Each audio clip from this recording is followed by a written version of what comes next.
I can get it somehow, Lily? Yeah. We Yeah, I can we record it and put it as a link on a password protected website we're creating. So it just before McGill people, but it's up to you. We have to obviously get your permission to use it. Okay, okay. And then if I wanted to put it on my courses for our residents, would that be possible? I can get the link from you and somehow. Sure, absolutely, absolutely. Okay, if it works out, if it looks, yeah. It's a heavy file. So what I've done before to get it on, to move it is I just retransferred it and it worked perfectly because it's a pretty big file. Ah, okay. Unless I just put the link. We transferred and then you can download it and then upload it. It's easy. Okay, so I don't have to record it myself, eh?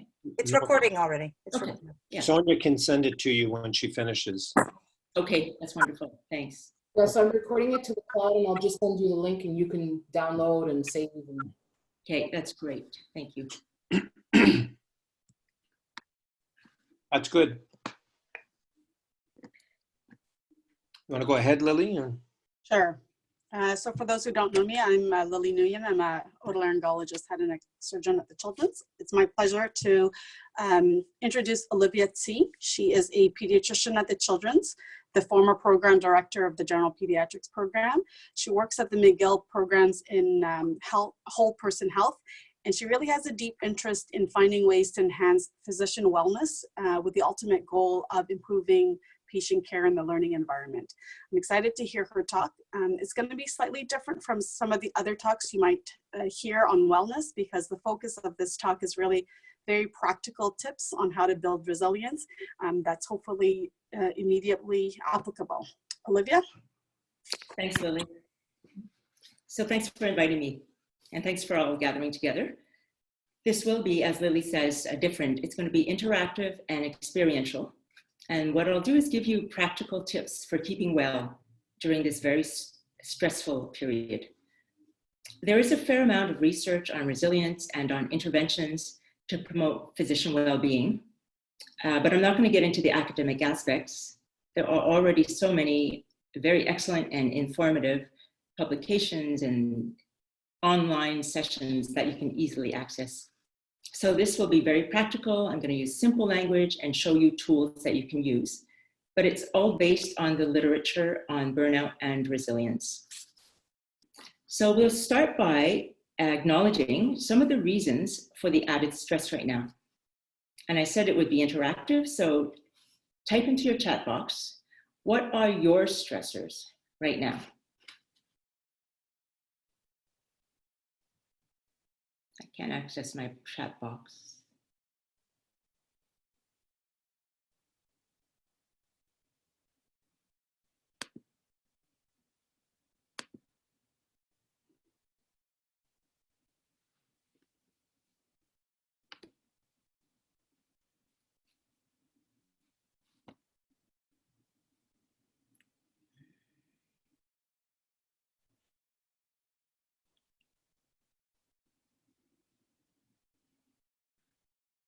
Yeah, so there's, okay.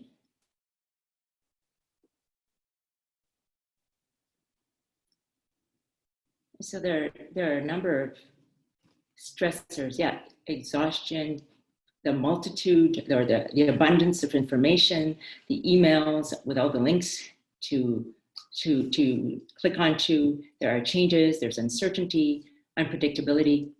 So in response to those stressors, we harbor some pretty intense emotions, and that's quite normal. We're human and totally understandable. So the next question is, what are your responses to your stressors? I.e., what are you feeling? What are your emotions?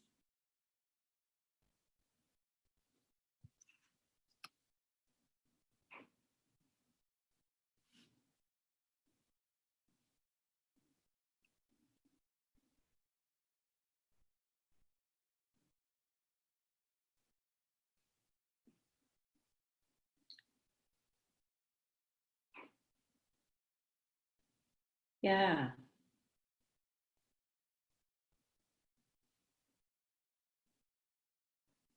Okay, it's pretty difficult. There's anxiety, hopelessness, anger, blended emotions. That's totally normal. So I'm going to just shut this chat box so that I'm sharing my screen.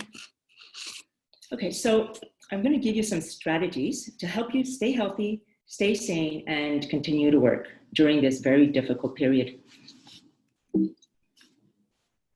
I try to change slides here. Okay, so the keys to resilience are keeping it simple, having a healthy body, supportive relationships, and a healthy mind. I'm going to spend the bulk of this session on the healthy mind component, but I just want to very quickly run through some points on keeping our bodies healthy. You already know this.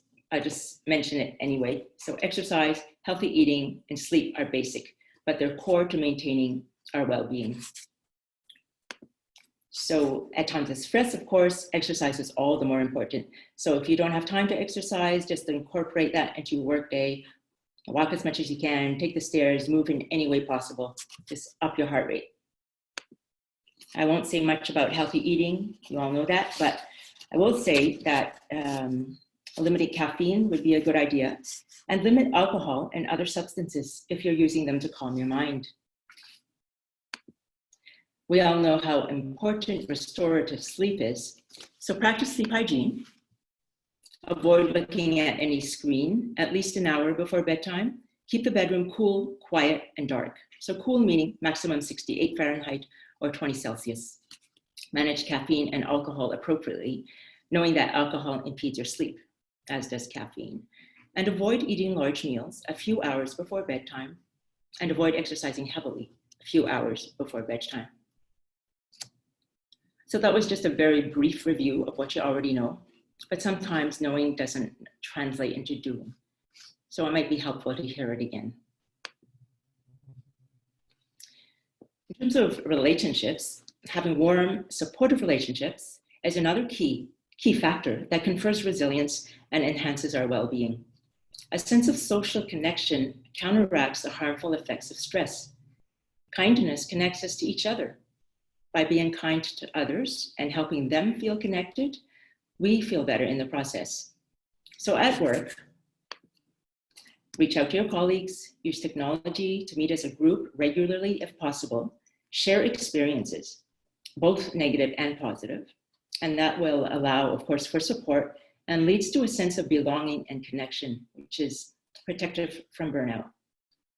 In terms of patients, attentively listening to and being present with them aids in their healing process, which can help us view our work as more meaningful. And finding meaning at work is another factor that's protective from burnout. And then of course at home, friends and family are important. So make a point of showing your love and appreciation, especially now. And if you have family members who don't really understand your reality at work, accept what support they offer you anyway. So for the healthy mind component, to maintain a healthy mind, what's important is limiting screen time, adopting a certain frame of mind, which can then become a habit of mind, cultivating present moment awareness, developing the skills of self-awareness, and finding meaning and purpose at work. So in terms of screen time, all these COVID-19 related emails are really mentally draining, as is the news. So if you can, every morning, just give yourselves a few minutes of intentional mental silence before reading emails and the news, and designate certain times for checking the news and email again if you need to, depending on your role at work and how often you have to, how up to date you need to be. So if you need to check 3 or 4 times a day, just stick to that schedule, because constantly scrolling through the news just provokes more anxiety and hooks us onto our screens. Adopting a certain frame of mind can help also. So when you face setbacks, can you view them as temporary and changeable? Can you reframe a threatening situation into a challenge or learning opportunity? Do you accept that nothing lasts forever and that change is a part of living? Do you remind yourself that this pandemic, as terrible as it is just a blip in the history of the planet? So if you said yes to all that, you think like an optimist. And that frame of mind is very helpful in maintaining our well-being. So you don't have to be an optimist, just think like one.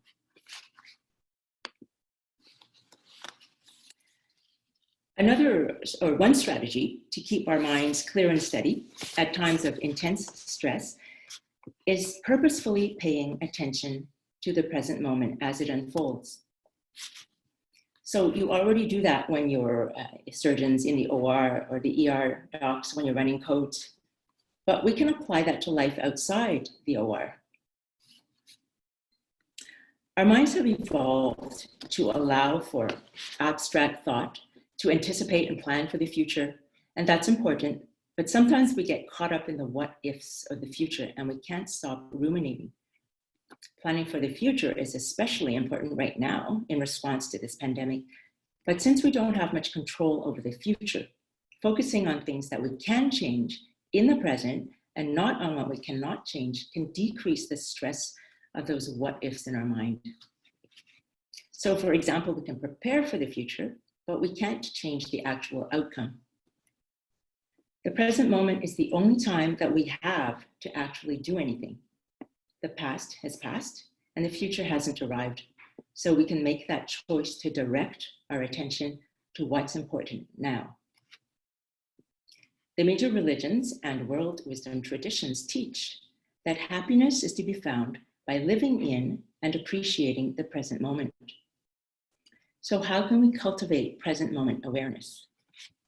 There are formal practices such as practicing music, sports, creating art, dance, meditation, but these activities require a certain amount of time and space sometimes. So I'm going to show you some short informal practices that you can use at work. So imagine that you're now about to enter an OR, or for the ER docs, you're about to enter a room, an exam room, where the patient has tested positive for COVID-19. And you're understandably very apprehensive of getting infected. So how do you approach this and not allow that apprehension to impair your judgment and function? The first thing to do is to focus on your breath. That will ground you in the present moment and calms down the inner dialogue of the what ifs. So then when you walk to the sink or walk down the hall to wash up, say, you walk with awareness. And if you want to maybe just get up to try this, I'm going to guide you through it. I'll time it for 30 seconds. Just looking at my watch here. So walk back and forth in front of the screen and walk slowly with your gaze downwards, focusing on the feelings or sensations at the soles of your feet as each foot touches, then lifts off the ground with each step. And as you're walking, you can also notice the flexion and extension at your knees. Or notice how your hips move with every step. So that was about 40 seconds. And then when you get to the sink and you need to wash or scrub, another thing you can do is just wash with awareness or scrub with awareness. So that would be just rubbing your hands a little more slowly and paying attention to the feeling or the sensation of the water and the soap on your hands or on your skin. And as you're doing that, so you're using the touch sense to focus on the present moment, you can also watch and look at your hands as you move, watch the movements. And that allows you, again, to be present to what you're doing. And then there's a brief informal practice that you can do multiple times a day. It only takes a few seconds. It's called STOP. It's an acronym for S is stop or take a pause. Not physical, could be mental. T is take a breath, just one breath. O is observe, just over 1 or 2 seconds. Observe what thought is in your mind. Is there an emotion attached to that? What physical sensations? Do you have a pain, a tension somewhere? And then P is proceed. And when we can be more aware of our inner experience, we can make a more informed decision on how to proceed. And then if you have a bit more time in between patients, 5 or 10 minutes, you can take a break, and you can be alone, you can try some of these practices to connect you to the present moment and to relieve stress. So one of them is a focused awareness exercise, which professional athletes do, and musicians also. But I'm going to guide you through that. And we'll do it maybe for 2 or 3 minutes. So sit in a comfortable position. Your back is straight but not rigid. Your feet are flat on the ground. Palms on your knees or thighs. Gaze downwards. Not focusing on anything in particular. And now bring your attention to your breath. Just follow the rhythm of your breath. Noticing as the inhalation enters your nose, and as you exhale, noticing the air exiting your nose.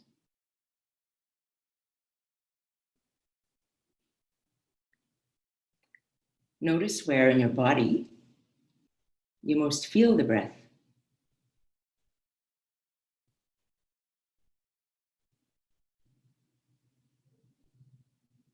Do you feel it at your upper chest, which rises and falls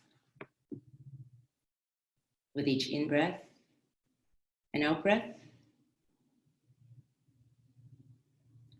Or do you notice it at your abdomen, which expands and releases? Wherever you notice it, follow the in-breath and the out-breath.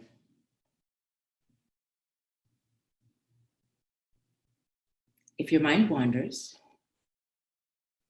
and you have thoughts, as we often do, just notice that.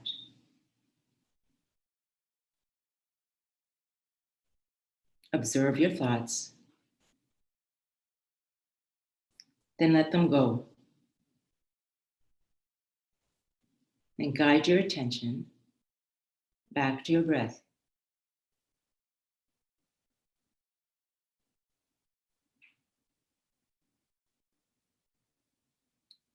And if thoughts arise over and over, guide your attention over and over back to your breath.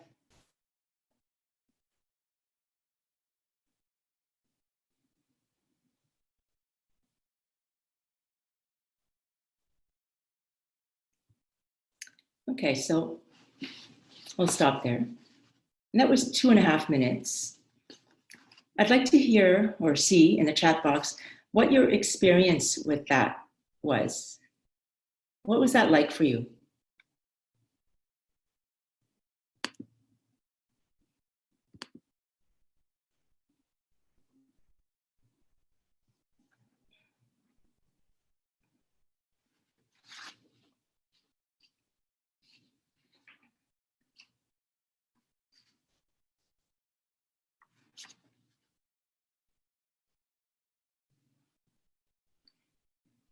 Yeah, it's calming, and it's normal for our minds to wander, and it's normal that it's difficult to focus.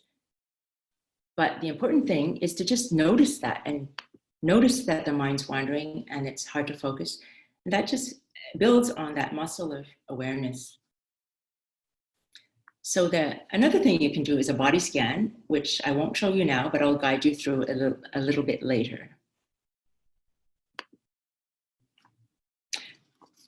Okay, so the next point for cultivating a healthy mind is to cultivate the skills of self-awareness. This can help us regulate as well as tolerate intense emotions. which will bubble up in times of stress such as this. We all have emotions. We don't have control always over the emergence of our emotions, but once they appear, we can change how we respond to them. We have the power of choice in how we respond to every moment of every situation. But first, we need to be aware of what we're feeling. So how do we develop those self-awareness skills, and how do we regulate our emotions?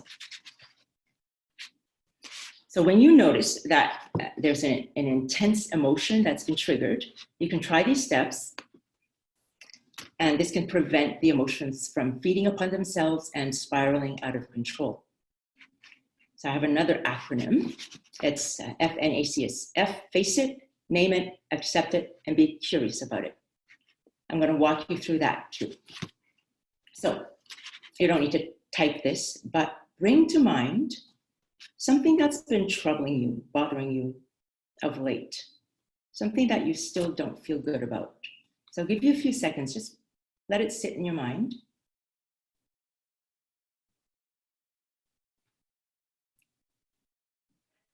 So when you've brought it to your mind, you've not ignored it, we're not suppressing it, we're facing it.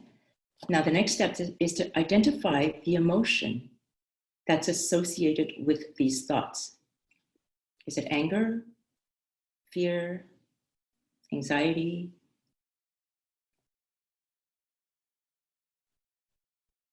When we name an emotion, we reduce its intensity. The next step also is to pay attention to any physical sensations. Like, where do you feel that in your body? Is there a tightness in your chest? Is your jaw clenched? Is your breathing shallow? Emotions are often associated with physical sensations, and it's usually the physical that appears before we're even aware of the emotion. So when we're able to access and notice these physical sensations, then we can more easily access or notice what we're feeling. And then the next step is to accept it, not the situation necessarily, but accept that you feel that way without judging anything. And allow the sensations and emotions to be there because they already are there. You can't change that, but you can change how you respond to that. So you tell yourself, this is how it is now. It's not easy, but I'll get through it. So see your reactions for what they really are. They're merely thoughts, emotions, physical sensations that we experience. They're not a lasting part of us, and they come and go. If you feel the emotion getting more and more intense, then just take a breather and breathe. Focus, say, for 10 seconds on your breath. And then when you're calm, proceed. And the last part, the curiosity part of it, is in the moment, or if you don't have time then, later on, investigate your experience with kindness and without judgment. And ask yourself why you felt that way or behaved a certain way.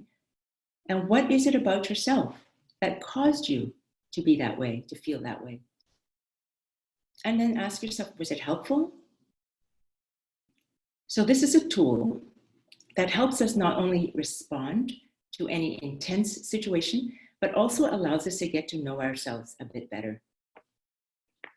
And the ability to be aware of our inner experience without judgment is protective from burnout. It's from the emotional exhaustion component of burnout. So what else can you do, or can we do, to cultivate this quality of non-judgmental self-awareness? Some people like to write, so journaling or reflective writing helps. And that's basically when you start, just write without stopping, without editing, your thoughts, your emotions, what happened. And this can help us process what we experienced. And another thing you can do, I find very helpful, is a body scan. So I'm going to guide you through that now. And I'll time it again for 3 minutes-ish. Just get my phone working. Okay, so we sit in a comfortable position, once more. Back straight, not rigid. Feet flat on the ground. Your gaze is downwards. Or if you're comfortable, eyes closed. And just follow the rhythm of your breath once more. Noticing where the breath is most apparent in your body.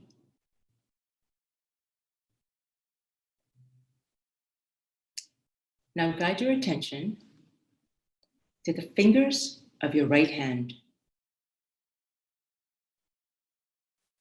Noticing any sensations at your fingertips. Is there tingling, coolness, warmth? Or do you feel nothing at all? Which is fine too. Now guide your attention along your fingers to the palm of your right hand. Noticing any sensations there. Now guide your attention to the back of your hand, then your right wrist, right forearm, noticing sensations at the skin or muscles. Now move to your right elbow, right upper arm, and right shoulder. Resting your attention at your right shoulder. Noticing any sensations on the skin, the muscles surrounding your right shoulder. Is there tension, tightness, or do you feel relaxed? Now guide your attention deep into the right shoulder and breathe into it.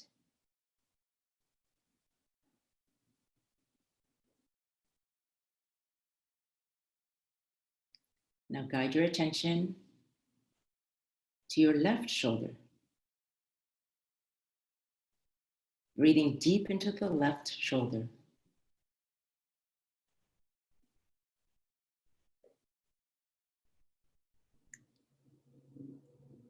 And noticing any sensations in the muscles surrounding your left shoulder. Now guide your attention down your left upper arm,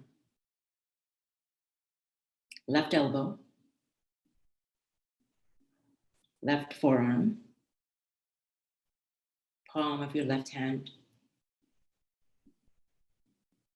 back of your left hand, fingers of your left hand.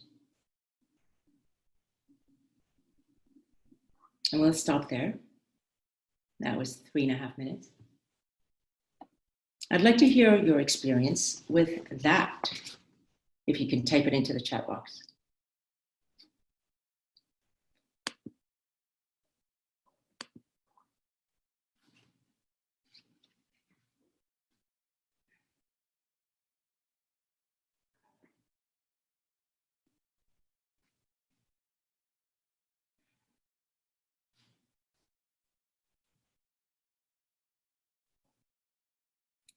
Okay, maybe you didn't like that one. Oh, here. Okay. Yeah, I needed to do this with guidance for years. So there are some really good, I don't know if everybody can see this, but there's a comment about how it's relaxing, but it's hard to do without the guidance. So there are YouTube videos with guided body scans. Yeah, having a goal to direct focus on, like the body, helps prevent mind wandering. I find that too. Okay, so let's move on.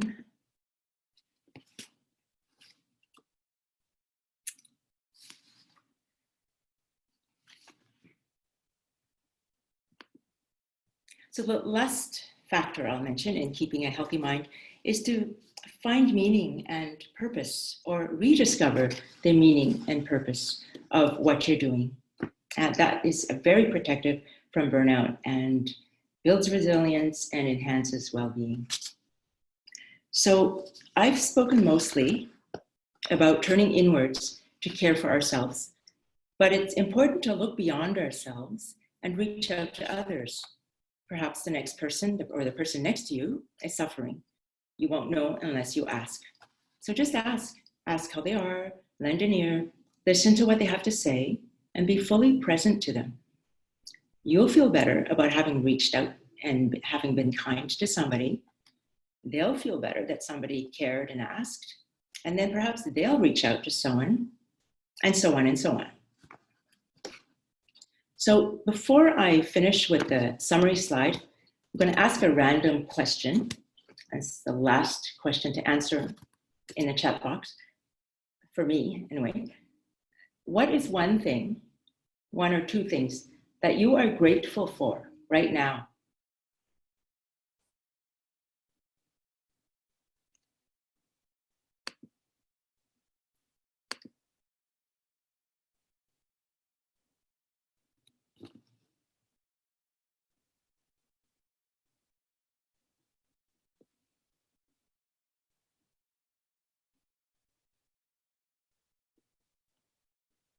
Yeah, that's great. Family, friends, colleagues, and health. Okay, so to summarize,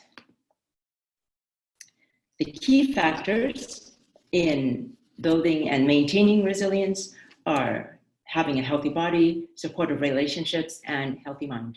So for healthy body, you all know this: exercise, healthy meals, and adequate sleep.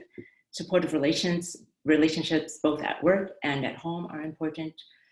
And for the healthy mind, limiting screen time, adopting a certain frame of mind, cultivating present moment awareness, as well as skills for self-awareness, and finding or rediscovering our meaning and purpose in what we're doing. So thank you. And if there are any questions, then I'd be happy to answer, or comments, I'd be happy to read them also.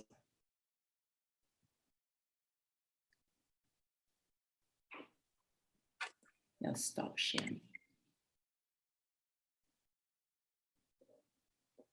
Can't hear you, Lily. Thank you, Olivia. I feel much better, much more relaxed. I have a hard time limiting my screen time just because of the demands at work. Any suggestions on how to manage that? I think if you have to look at your screen or read emails or follow the news 10 times a day, you could limit it to those 10 times. Like, say you're up for 10 hours, then just do it hourly rather than, doing once and then 10 minutes later you get a ping, you have to read it. Although as a leader, I guess you do have to read your emails, but you may not necessarily need to respond right at the time. So as much as you can, just stick to your schedule, whatever your schedule is for having to read emails or go through the news.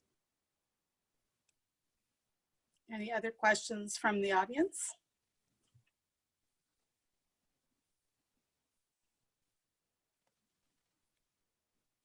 I have one, Lily, it's Lori. Hi, Laurie, go ahead. So what is the suggestion for, we're all anxious at different times. And how is it best to handle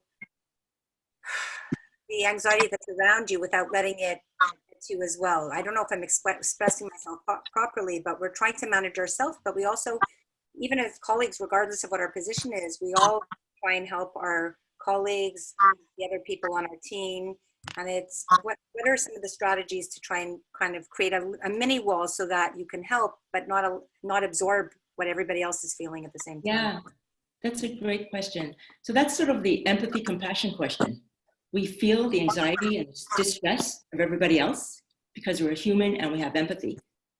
And then if we allow that empathy, so there's a lot of research on empathy, but the emotional empathy, if we feel it without sort of being able to explore it within ourselves, without carrying that emotional empathy forth into what's called engaged empathy, where we try to do something or be compassionate, then we get lost in this well of empathic feeling, empathic distress. And what I mean by doing something is not necessarily action, but just being present to them, listening to them, or acknowledging their feelings. That somehow, when we there's neuroscience on this too, when we elicit our compassionate response, different brain centers light up. And so the feel-good centers light up, as opposed to when we're empathic and stay in this emotional empathy and don't get out of it, then the stress centers light up. So the thing to do is then just to realize it, first of all, that we're feeling their distress, and then realizing that their distress is there, but we're separate. And then if we can help them just by being present and listening, then that may prevent you from falling down that path of empathic distress, if that helps.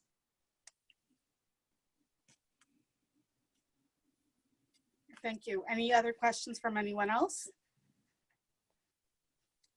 So I wanted to thank you, Olivia. That was very helpful. I'm hoping to be able to practice that little by little every day, and eventually just kind of hear your voice in my head.